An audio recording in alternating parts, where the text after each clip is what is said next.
How many of you feel confused and overwhelmed trying to determine what a healthy diet consists of with the ever-changing and sometimes conflicting information out there? Hi everyone, my name is Christy Grayson, and I'm the Nutritional Health Coach at the South Aurora Natural Grocers on Tower in Hamden. A little bit about me before we get started. I have a bachelor's in biology and a master's in education. And it was through my own health challenges that I became interested in nutrition and started researching and applying various principles to my diet. I got excited about this information and how it was affecting my health, and I became passionate about sharing this information with others. That's how I got connected with Natural Grocers, and what brings me virtually here with you today to talk about building healthy and delicious meals. But before we begin, this class is not intended to diagnose, treat, or mitigate any disease. Dietary supplements and foods can interact with prescription medications.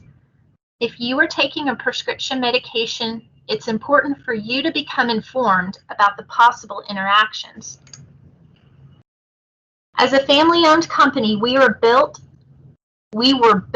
and still operate from these 5 founding principles of nutrition education, having the highest quality standards, everyday affordable pricing, and supporting both our local communities and our employees. One that gets me very excited is the everyday affordable pricing, because we believe that good health and nutrition is a right and should be available and affordable to everyone. This is why we always pass our savings on to our customers. Because nutrition education is so important to us, we also provide free resources called customer literature files to our customers, and we have a variety of topics that we cover. If you are interested in finding out more about these resources, stop by your local Natural Grocers and ask a Good For You crew member about this information.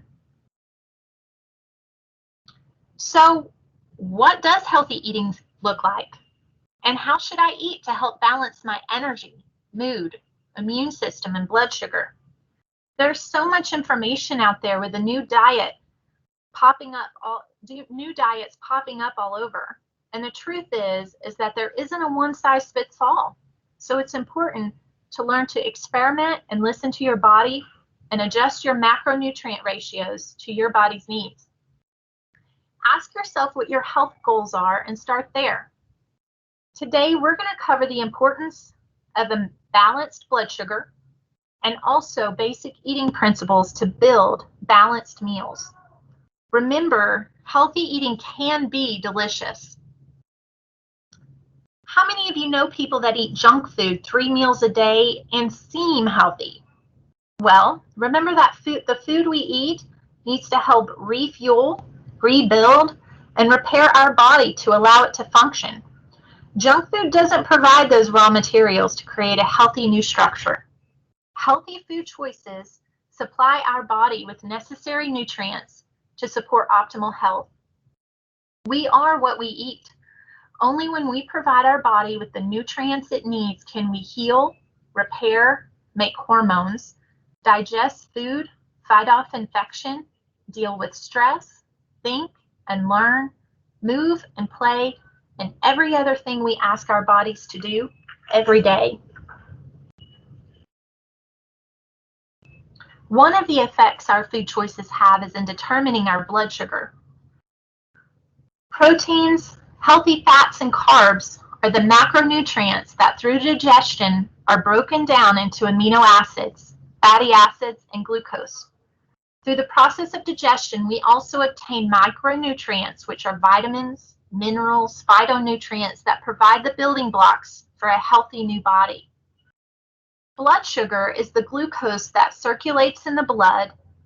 It's obtained from digested carbs and sugars, one of the body's main sources of fuel, and what is not taken up by cells for energy is stored as fat. Our body tightly regulates this and maintains less than 3/4 of a teaspoon of glucose in our bloodstream at all times to maintain health. So let's take a look at what happens when we eat a typical American breakfast.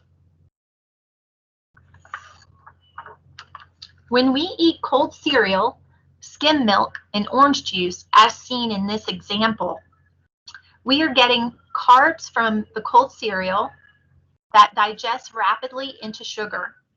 Sugar in the skim milk in the form of naturally occurring lactose, and more sugar from the orange juice. This amount of sugar will enter the bloodstream quickly and raise blood sugar out of the green range that represents the healthy blood sugar range. We can have short-term consequences such as mood swings and brain fog as a result. High blood sugars also increase fat storage. The body will release the hormone insulin to try to come back into balance. Insulin is a hormone made by the pancreas that helps shuttle glucose into cells for energy use. It also triggers conversion of excess glucose into fat. It is essential for metabolizing carbs, and eating carbs trigger the release of insulin. Too much sugar in the blood is damaging by the body, and this is why insulin quickly removes the excess glucose from the bloodstream. Whenever we have eaten foods that spike our blood sugar, a crash is sure to follow. This is because insulin quickly removes the excess sugar from the blood to use for energy or store as fat, which can result in a low blood sugar. Low blood sugar is also stressful for our body and results in cravings, fatigue, and more brain fog. Our modern diet, which is generally high in carbs in the form of grains and sugars, causes this blood sugar roller coaster. And this causes biochemical stress on our bodies. When our blood sugar dips below the normal range, our body tries to bring it back up with another hormone called cortisol. Cortisol is a hormone released from the adrenal glands and is used to bring blood sugar up when the body is under stress caused by the blood sugar roller coaster ride. How many of you get sleepy a couple hours after lunch? Do you crave sugar or salty foods? Do people who love you know to feed you when you're cranky? Anytime we eat more carbs than we need, it can put us on the blood sugar roller coaster, and it can last all day. It's really important for us to identify when we're on it. So you might be asking yourself, well, how do I know if I'm on the blood sugar roller coaster? You want to be looking for clues about 1 to 2 hours after eating, considering the foods that you ate, and asking yourself, do I feel hungry before my next meal? Do I have any cravings? Do I feel fatigued? Do I have trouble concentrating or feel irritable? Once you have identified when you were on the roller coaster, the next step is to get off of the roller coaster. So you might be asking, well, how do I get off of the roller coaster? You're going to combine high quality, whole natural foods to create balanced and healthy meals. The foods we eat to a large degree determine our blood sugar levels. Eating a balanced meal like this one that includes eggs, which contains protein and fat, spinach, which is a source of fiber, vitamins, and minerals, cheese, which contains more protein and fat, and berries that provide healthy carbs and nutrients such as vitamins, minerals, and antioxidants, allow our blood sugar to raise slowly in what we call a gently rolling curve. This is a much more enjoyable existence than the roller coaster, and it positively affects our health by reducing stress rather than causing biochemical stress. This is how we want to build our meals around appropriate macronutrients and micronutrients to achieve a gently rolling blood sugar that supports health and well-being. Finding the best balance of foods for you takes experimentation. So you're going to want to learn appropriate amounts and types that support you specifically. Take into account your individual nutritional needs. No two people are alike, and your nutrient needs can change throughout your life and even from day to day, especially considering if stress is a part of your life. If you don't know where to start with 3 balanced meals and 1 to 2 snacks per day. Keep in mind your portion sizes, the time of day that you're eating, the time between your meals, and your level of activity.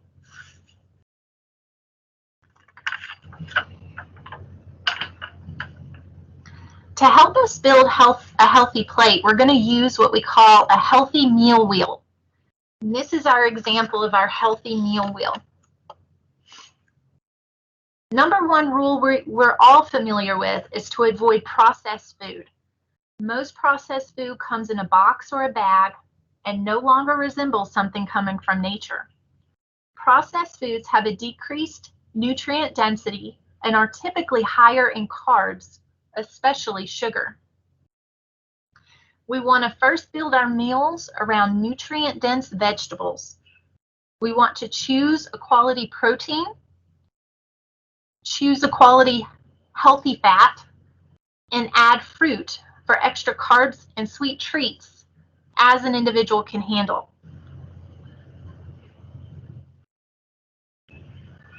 Because we want to base every meal on veggies, we want to fill half of our plate with vegetables, ideally organic. And we want to do this breakfast, lunch, and dinner. Yes, I did say breakfast. We want to include high fiber choices, which provide healthy carbs, antioxidants, and a good source of fiber. The one piece of advice that all nutritional professionals can agree on is to increase veggie intake. Once your plate is half filled with veggies, then we want to choose a quality protein with every meal. We want to start with a palm-sized portion at every meal, and we want to be sure to include a quality protein in our snacks too. Protein helps balance blood sugar, provides amino acids, which are the building blocks of all body tissues, neurotransmitters, communication molecules, hormones, and enzymes. Quality proteins are ones that contain all the essential amino acids in the ratios that are demanded and preferred by our body. The best sources are animal products, which include eggs, meat, seafood, and cheese. Essential amino acids are amino acids that our body cannot make itself, so we must consume them from a quality protein source. In terms of protein quality has another meaning that refers to how the animal was raised. The term naturally raised is often confused with the term natural. On a food label, natural says nothing about animal welfare, antibiotic use, or environmental stewardship. Instead, natural indicates a product contains no artificial ingredients, such as sweeteners, preservatives, flavors, or colors, and has been only minimally processed. Minimally processed means that the product was processed in a manner that does not fundamentally alter the product. So natural is a processing definition. Under this definition, all fresh meat qualifies as natural. This includes meat from conventional animals raised in tightly enclosed, inhumane, and unsanitary spaces, fed unnatural manufactured diets that include grains, high in omega-6 fatty acids, which are oftentimes genetically modified corn and soy, and animal byproducts, and often contain drugs like growth promoters. Cows allowed to graze and forage, termed grass-fed, have a healthier fatty acid profile compared to conventionally raised beef. Fatty acids, specifically the polyunsaturated fatty acids or PUFAs, omega-6 and omega-3, play a large role in our ability to balance our inflammatory response. The more omega-6s we consume found in industrial seed oils, processed foods, and conventionally raised animals, the more we disrupt the delicate balance between omega-6s and omega-3s. Grass-fed beef is also higher in other nutrients as well, including zinc, CoQ10, L-carnitine, and vitamins A and E. When looking for healthier protein options from animal sources, USDA naturally raised products guarantee the animal was not administered growth hormones or therapeutic dosages of antibiotics. But at Natural Grocers, our naturally raised meat standards go beyond the USDA standards. We do not allow the use of hormones or hormone implants, antibiotics, or animal byproducts ever. All of our animal products are raised on a vegetarian diet, some exclusively on grass. We adhere to animal welfare standards and prefer and encourage the use of non-GMO feed. Why do we do this? It's just one of the many steps we take to ensure the health of the animal, which means a healthier product. We only offer our customers dairy products that have grazed on pasture for the entire grazing season.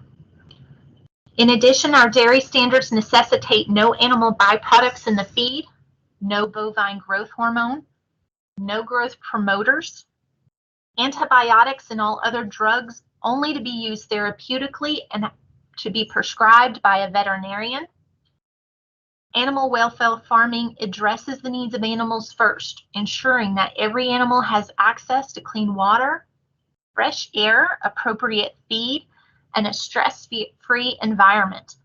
The opportunity to exhibit natural behaviors is also incredibly important. While animal sources of protein are the best sources, there are plant sources of protein that are appropriate for vegetarians, but with caution. And those examples would be those pictured here: potatoes, quinoa, soy, and then what we'll term as a combination of different ones. So we must use caution with each of these, as many of them are high carbs, have high carb content.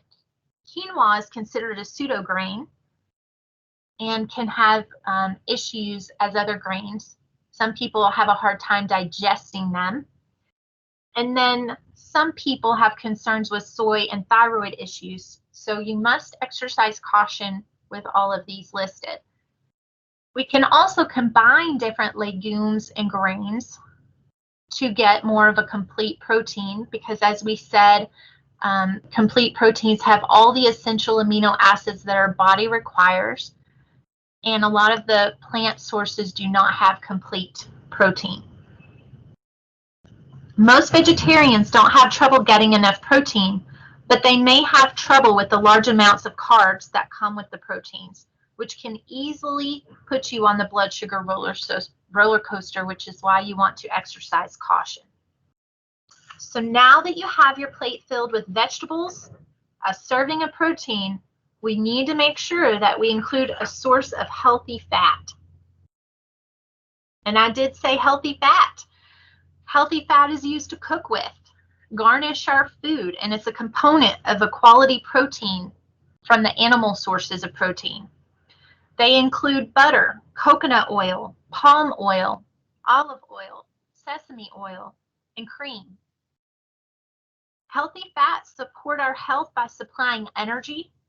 They are the building blocks of our cell membranes, the building block of our hormones. They help us to feel full longer, and they carry those important fat-soluble vitamins around in our bodies. And let's face it, it flavors meals and makes it taste delicious. So, did you think fats were bad for health? This is a misconception. In fact, even saturated fats that have been vilified are essential for health. Saturated fat has many health benefits. Even when it comes to cardiovascular health, saturated fats can have benefits such as raising HDL cholesterol, which is our protective cholesterol. In studies where people eliminate simple carbs and increase saturated fat from healthy sources, they see a decrease in LDL and an increase in HDL. Saturated fatty acids are preferred foods for the heart, which is why the around the heart muscle is highly saturated. 50% of the cell membrane should be composed of saturated fat for optimal function. Our body is made up of trillions of cells, and every cell has a membrane composed of fats. Saturated fats provide stability in the membrane to optimize function, including hormone binding and the transportation of nutrients into the cell and waste out of the cell. Fats found in butter and coconut oil support the immune system. The brain is 60 to 70% fat and 25% cholesterol. Studies show that people who eat the most saturated fat do not have a higher risk of any form of cardiovascular disease, as referenced by Sally Fallon in Nourishing Traditions. So including fats, even saturated fats in the diet, is good for health in the context of a natural foods diet. And with the vegetables and protein on your plate, your meal could be complete with just these components. Higher carb vegetables are the more nutrient-dense sources of carbs and should be emphasized to meet energy needs. But if you're not ready or willing to give up grains, be sure to choose whole grain, minimally processed varieties, and soak, sprout, or ferment them to improve digestibility and minimize the potentially harmful effects of these foods. Gluten-free varieties are definitely ones you'll want to focus on. Include these if additional energy is needed, such as those who exercise frequently or who are training athletes. Remember, they have the greatest effect on blood sugar, so you want to exercise caution and listen to your body.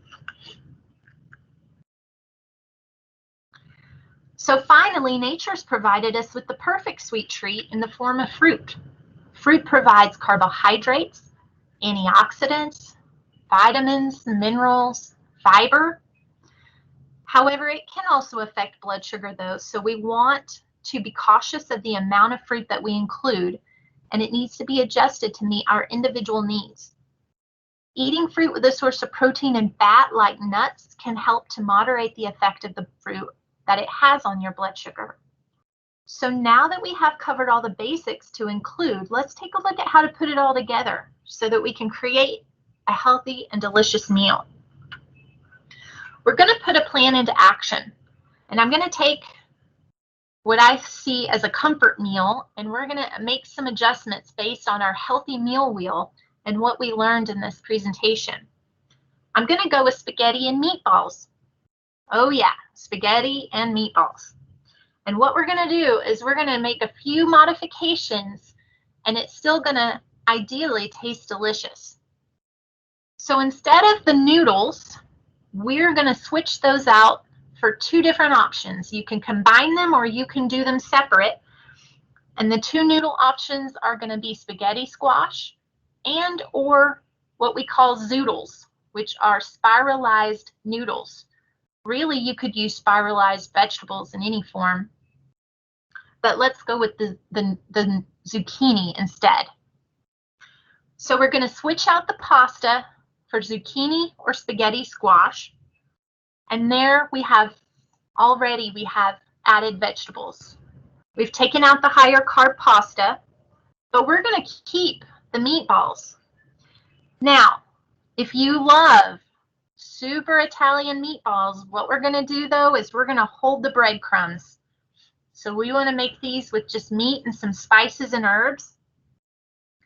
Add a side salad with whatever vegetables you enjoy, with a splash of olive oil and vinegar. And we have used our healthy meal wheel to create a delicious nutrient-dense meal. We have half of our plate of veggies, a quality protein with the meatballs, and healthy fats from both the olive oil and the meat. It can be that simple. We want to be sure that we always begin with breakfast, and one of the easiest, quickest ways, potentially, is to incorporate smoothies. And your smoothie doesn't necessarily have to be just for breakfast, but it's definitely a great way to increase your vegetable intake. By following these steps, we can create a delicious smoothie. That's simple. We want to choose a liquid, a fruit, Vegetables, you could supercharge it, and then we're just going to blend it and enjoy it. So some options for your liquid can include anything from milk alternatives if you're trying to do gluten-free, dairy-free, coconut milk, yogurt or kefir, being sure that it has very little sugar and good probiotics, coconut water, green tea could even be an option. And you could look at fruit or vegetable juice. However, these tend to be really high in sugar. They do have some vitamins and antioxidants, but I would recommend diluting them and definitely using them sparingly. So you could also just use plain water if you like. Now, usually what I recommend people do is that you focus more on vegetables than fruit. Many times when people make smoothies, they put a lot of fruit and a lot of sweetener in them, and then you've just ended up adding a bunch of sugar to your diet. But we want to focus on our vegetables. Okay, so vegetables, rich in vitamins, minerals, antioxidants, fiber. Greens, if it's a green vegetable, it will have chlorophyll, which helps transport oxygen through the body, and they tend to be lower in sugar than fruit, of course. So for the fruit, we want to look for sources of vitamin. It can be a source of vitamin C, antioxidants, minerals, fiber, and a natural sweetness. Ideally, we want to choose organic and fresh or frozen. Now, fresh is going to be more nutrient dense, but frozen can be more cost effective. So you just want to make sure that you choose what's best for you and your budget. By supercharging it, we can add in protein powders. I know collagen is a big deal. Sweeteners, we want to be really cautious of. Green powders, multivitamin powders, probiotics, powders, fiber, calcium. Pretty much there's a never-ending list of different options that you could do with smoothies. We can add herbs, spices, cocoa powder, cacao, maca, bee pollen, healthy fats like coconut oil, hemp or flax, fish oil, chia, flax meal, hemp seed, nutritional yeast, nut butters, and the list goes on. So smoothies can be a great way to incorporate more nutrition in our diets. So let's go back to this action plan. We want to start with breakfast. We want to start to learn to listen to our body to see how the food that we're eating is affecting our body and our mood. And then we want to experiment with different macronutrient ratios to determine what the best ratio is for us individually. You also want to be sure to pay attention to how much water you're drinking, because sometimes hunger can mask as thirst. So always start with water. Ideally, the going rate is to be consuming half of our body weight in ounces of water each day. Lastly, we want to make a plan, because failing to plan is planning to fail. Write out your breakfasts, lunches, and dinners for the week, keeping that healthy meal wheel in mind of making sure we have a quality protein, healthy fat, and at least half of our plate filled with vegetables with some sweet treats from fruit. Make a shopping list so you know exactly what you need for these meals and to keep on hand. And I always recommend to keep it simple.